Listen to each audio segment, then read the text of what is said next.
My father told me I was a failure in front of the family and said I'd never amount to anything. I stayed quiet, not knowing what to say. The next day, he called to apologize, but his words felt empty. It wasn't the first time he'd put me down, but this time, it felt different. The more I thought about it, the more I realized. Hey, I'm Matt, 38M, and I need to share something that's been eating at me for days. I've always tried to keep things to myself, but I just can't shake this feeling. It's like my whole world shifted, and I don't know where to go from here. To give you some context, I've always been the kind of person who tries to make everyone happy. I'm not perfect, but I've done my best to be a good son, a good brother, and a decent person. Growing up, I had an older brother, Adam, 42M, and we were raised in a pretty typical family. My parents weren't rich, but they weren't struggling either. The kind of family where hard work was expected and success was the goal. But the thing is, no matter how hard I tried, it felt like I could never meet my dad's standards. He was always pushing us to do more, to be better, to succeed. My brother Adam had no problem with it. He followed the path my dad laid out for him: college, a steady job, a nice house, all that stuff. But me? I always felt like I was under a microscope, like I was never doing enough, no matter how much I achieved. Now, I'm not trying to play the victim here, but I think I've spent most of my life trying to win my dad's approval, and the more I tried, the less it seemed like I ever got it. No matter what I did, he would find a way to remind me that I wasn't living up to his expectations. As I got older, I started to internalize it. The self-doubt, the feeling that no matter how hard I worked, it would never be good enough. It's something I've struggled with for years, but I kept pushing through.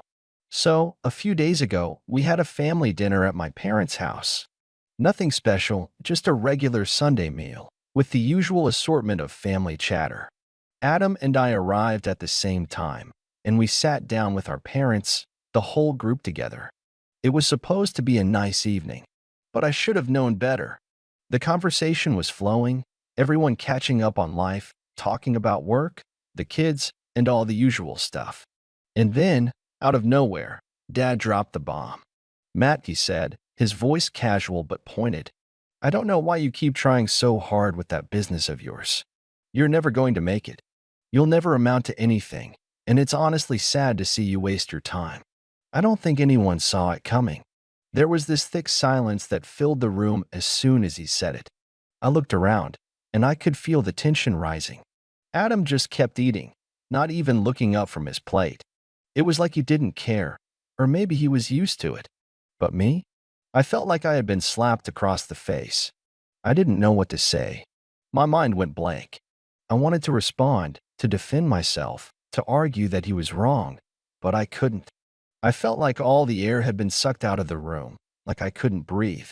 It was like every insecurity I'd ever had about myself, every doubt, came crashing down on me all at once. The worst part was the way my dad said it. It wasn't angry. It wasn't even loud. It was just matter of fact. Like he had already decided that I was a failure, and there was no point in pretending otherwise. And everyone else? They just sat there. No one came to my defense. No one said anything. I couldn't stay there. I excused myself early, mumbling something about needing to leave. I didn't even look at anyone as I grabbed my coat and walked out the door. I could feel my heart pounding in my chest, my hands shaking as I fumbled to get my keys. I just needed to get away. That night, I sat in my car outside my house for an hour, trying to wrap my head around what had just happened. Was I really that much of a failure? I've been running my own small business for a few years now, and while it hasn't been easy, I've made progress. It's not a big company, but it's mine, and I've put everything into it. And yet, here was my father, telling me it was a waste of time, that I'd never amount to anything. I tried to shake it off. I told myself I was being too sensitive, that it wasn't a big deal. But the more I thought about it, the more it gnawed at me. This wasn't the first time he'd said something like this. Over the years, there had been countless moments like this, subtle digs and criticisms, all under the guise of tough love. But this time felt different. It felt like it cut deeper than before, like I wasn't just being criticized for one mistake, but for who I was as a person.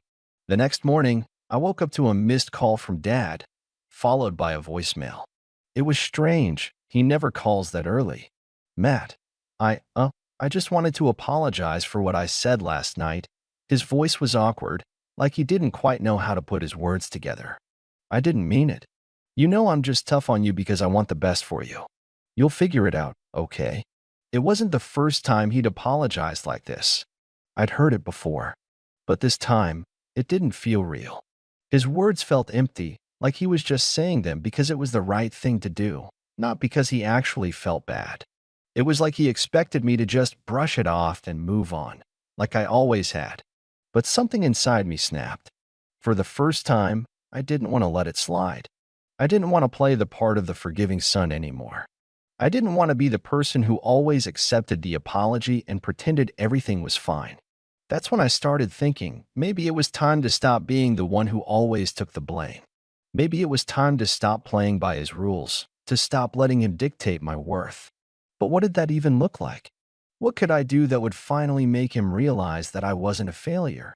The more I thought about it, the angrier I got. I'd spent my whole life trying to prove myself to my dad, trying to get his approval, and for what? For him to tell me, in front of the entire family, that I'd never amount to anything? That I was wasting my time? I realized, in that moment, that I'd been living my life for him, not for me. And I didn't want to do that anymore. I spent the rest of that night in a fog. I tried to focus on work, but every time I thought about what had happened, my mind would spiral. The whole thing felt like one giant slap in the face. I've had my doubts about my business, sure. Running a small company isn't easy, and it hasn't been smooth sailing by any means. But the idea that my dad thought it was all worthless, it stung. I didn't call him back. I didn't even want to. I figured I needed some space to think. But part of me knew that I couldn't avoid him forever. He'd expect me to forgive him, to act like nothing happened. That was the pattern with him. Whenever he'd say something hurtful, he'd apologize like it was nothing, and I'd move on. But not this time. Not anymore. The next morning, my phone buzzed. It was a text from Adam. Hey, you good? Dad's been asking about you. I stared at the message for a while. I wasn't sure how to respond. Part of me wanted to tell Adam everything, to finally vent about what happened. But I didn't know if that was the right move. Adam was always the one who could do no wrong in my dad's eyes.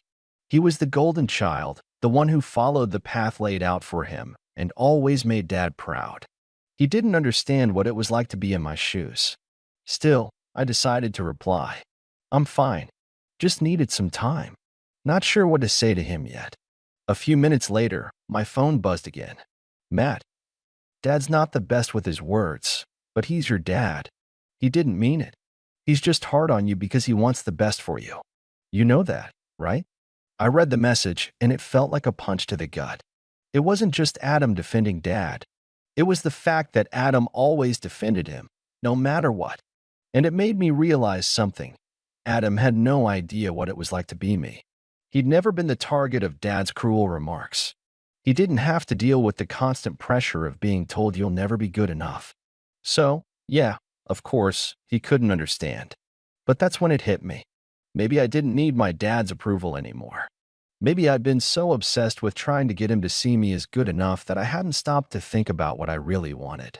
Maybe it was time to stop living for him, to stop looking to him for validation. I decided to make a plan. I couldn't change the past, but I could control what happened next. The business I'd been building for the last few years had grown significantly, more than my dad could ever know.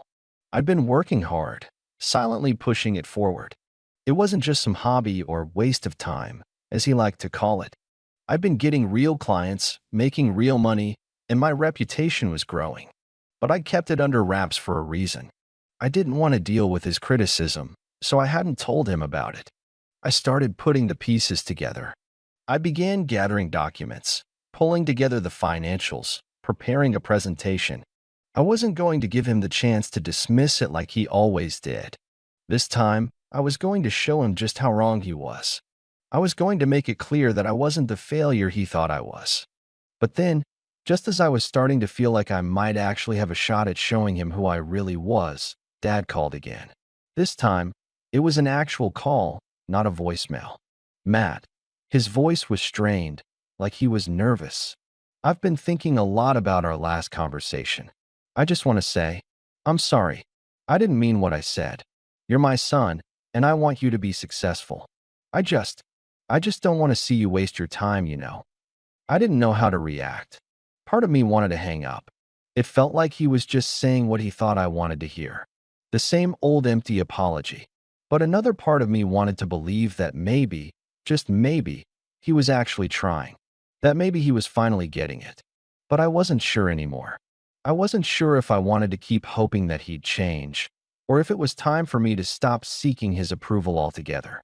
I let the silence stretch on for a moment before I finally spoke. I'm not the same person I was when I was a kid, Dad. And I'm not doing this for you anymore. I'm doing it for me. The silence on the other end of the line felt like it lasted an eternity.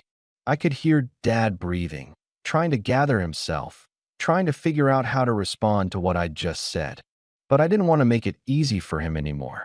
I didn't want him to be able to sweep things under the rug with an apology like he always did.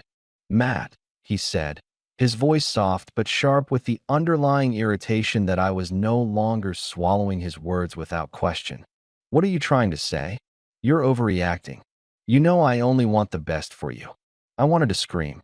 I wanted to remind him that the best he wanted for me always meant sacrificing my own desires and happiness. I had spent my entire life in the shadow of his expectations, chasing after a version of success that wasn't even mine. But instead, I stayed quiet. I didn't trust myself not to say something I'd regret. So, I simply ended the call with, "We'll talk later." After I hung up, I sat there, staring at the phone, still burning with the resentment I had tried so hard to bury. This wasn't just about Dad anymore.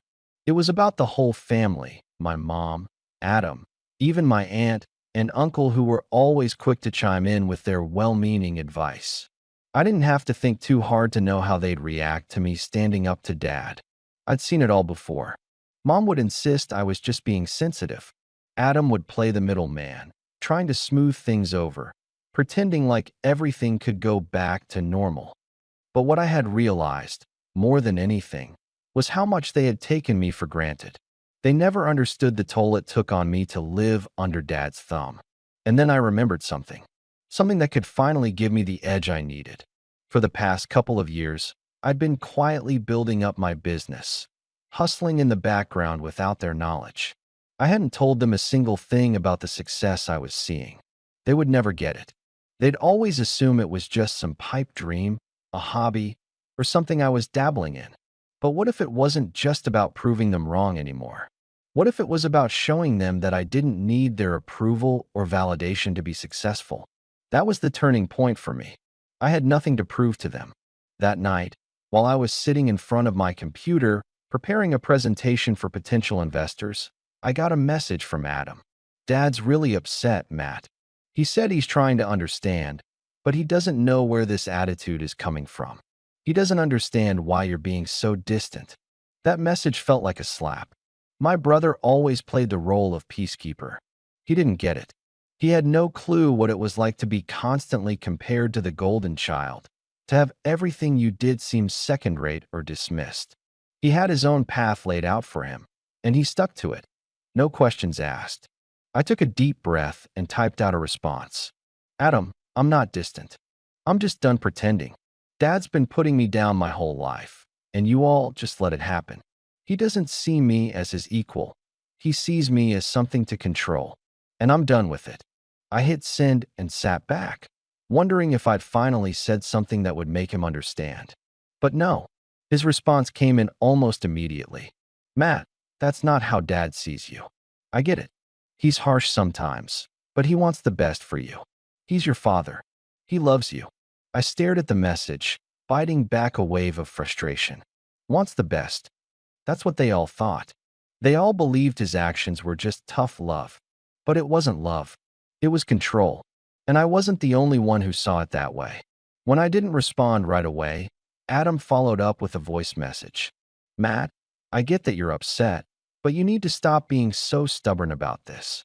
You're not going to fix anything by shutting everyone out. Dad's already worried about you." I almost laughed. Worried about me? Dad didn't worry about me. He worried about me living up to his standards. He worried about me sticking to his version of success, not about my happiness. But I didn't argue. I was done arguing with them. A few days later, when I thought the dust had settled, I got a call from Mom. Her voice was calm, but I could tell she was trying to hide her frustration. Matt, I think you need to hear your father out. This isn't how we handle things. You're being unreasonable. Unreasonable. I couldn't help but scoff. I'm not the one calling my own son a failure in front of the whole family, am I? There was a long pause. Then, with an almost cold tone, she said, your father's just trying to make sure you don't make the same mistakes he did. You don't see it now, but you will later. He's hard on you because he wants you to succeed. No, I said firmly. He's hard on me because he doesn't see me as anything more than an extension of his own image of success. And I'm done trying to live up to that. I could almost feel her stiffen on the other end of the line. But she didn't respond right away. She just sighed. You know, she said finally, it's not just about you. Your whole future depends on the choices you make now. I took a deep breath. This wasn't going to go anywhere. Not with Mom, and not with Dad.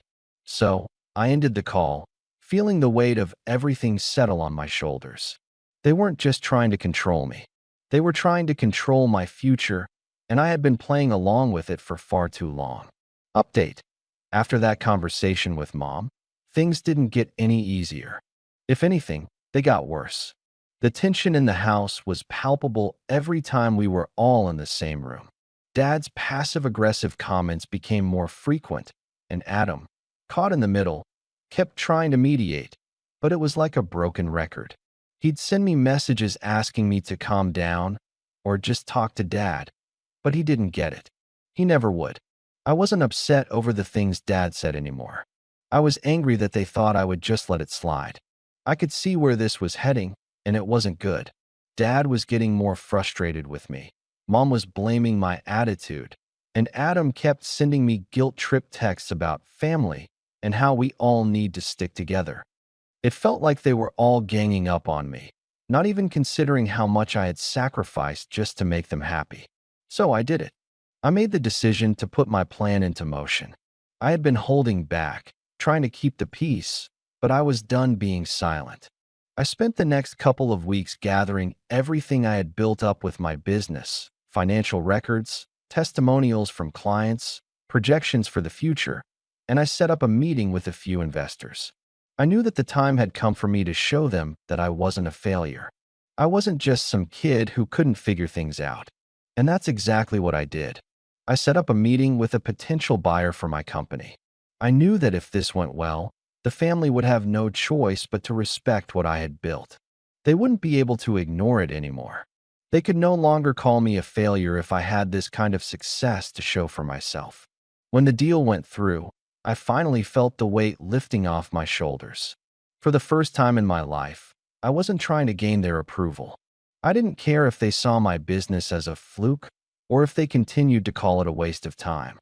It was mine, and it was real.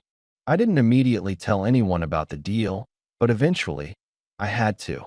Adam found out when he stumbled upon the contract I'd been preparing for closing. At first, he tried to downplay it. Wow, that's great, Matt.